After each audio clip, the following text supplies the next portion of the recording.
தேவன் வானத்தையும் பூமியும் சிருஷ்டித்தார். பூமியானது ஒழுங்கின்மையும் வெறுமையுமாய் இருந்தது. ஆழத்தின் மேல் இருள் இருந்தது. தேவ ஆவியானவர் ஜலத்தின் மேல் அசைவாடி கொண்டிருந்தார்.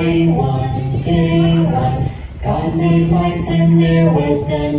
Day one, God made light when there was none. தேவன் வெளிச்சம் உண்டாக கடவது என்றார். வெளிச்சம் உண்டாயிற்று. தேவன் வெளிச்சம் நல்லது என்று கண்டார். Day two, God made clouds and sky so blue. Day two, God made clouds and sky so blue. தேவன் ஆகாத வீட்டில் உண்டு பண்ணி அதற்கு மாதம் வந்து பெயரிட்டார். தேவன் அது நல்லது கண்டார். Day three, God made grass and flowers and trees. Day three, God made grass and flowers and trees. தேவன் வெட்டாந்தரைக்கு பூமி என்று பெயரிட்டார். தேவன் அது நல்லது என்று கண்டார். Day four, sun and moon and stars galore.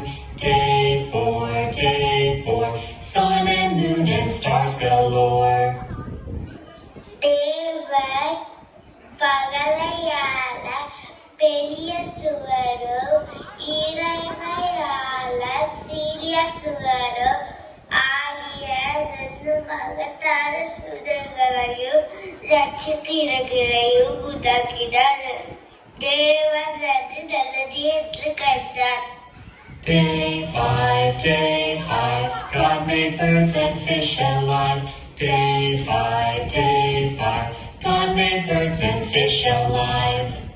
தேவன் சகலவித நீர் வாழும் ஜந்துக்களையும் சகலவித பட்சிகளையும் சிருஷ்டித்து அதை ஆசீர்வதித்தார்.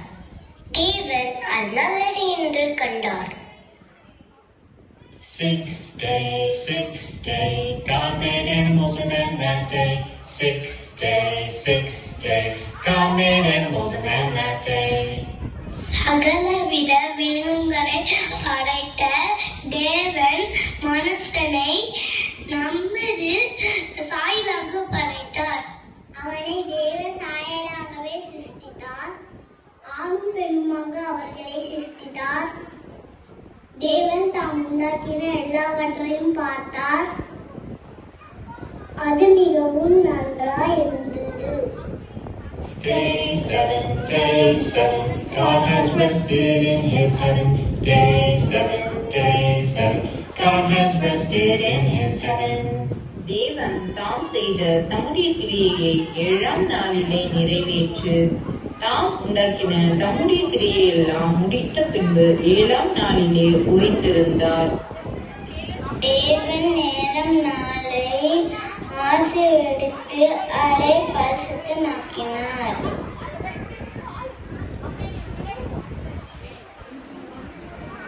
தோட்டத்தை உண்டாக்கி தாம் உருவாக்கின மனுஷனை அதிலே வைத்தார்.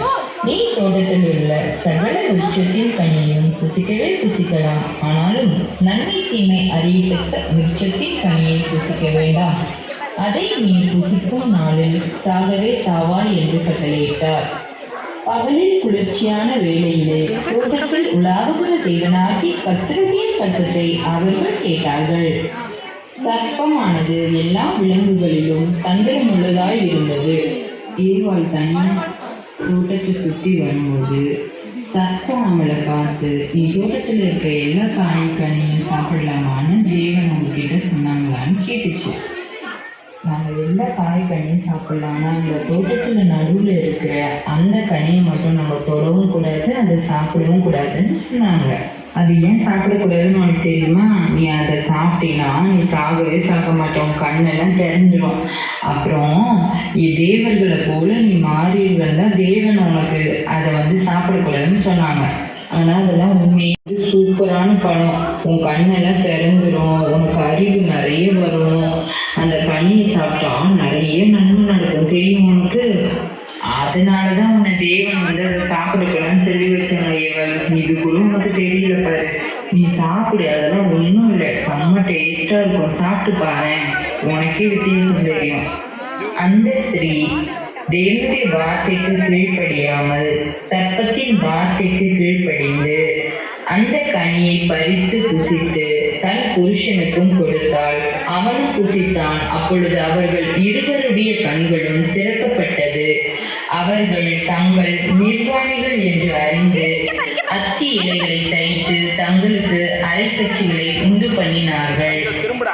தேவனாகிய கர்த்தருடைய சத்தத்தை அவர்கள் கேட்டபோது ஆதாமும் அவன் மனைவியும் கர்த்தருடைய சந்நிதிக்கு விலகி தோட்டத்தின் செடிகளுக்குள்ளே ஒளிந்து கொண்டார்கள்.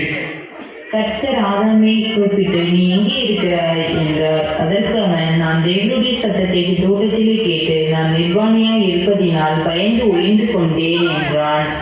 நீ நிர்வாணி என்று உனக்கு அறிவித்தது யார்? புசிக்க வேண்டாம் என்று நான் உனக்கு சொன்ன கனியை புசித்தாயா? ஸ்திரீ எனக்கு கொடுத்தால் நான் புசித்தேன். ஸ்திரீயானவள் சர்ப்பம் என்னை வஞ்சித்தது, நான் புசித்தேன் என்றார். அப்பொழுது தேவனாகிய கர்த்தர் சர்ப்பத்தை பார்த்து சபித்தார். கர்த்தர் அவர்களுக்கு தோல் உடைகளை உண்டு பண்ணி அவர்களுக்கு கொடுத்தார்.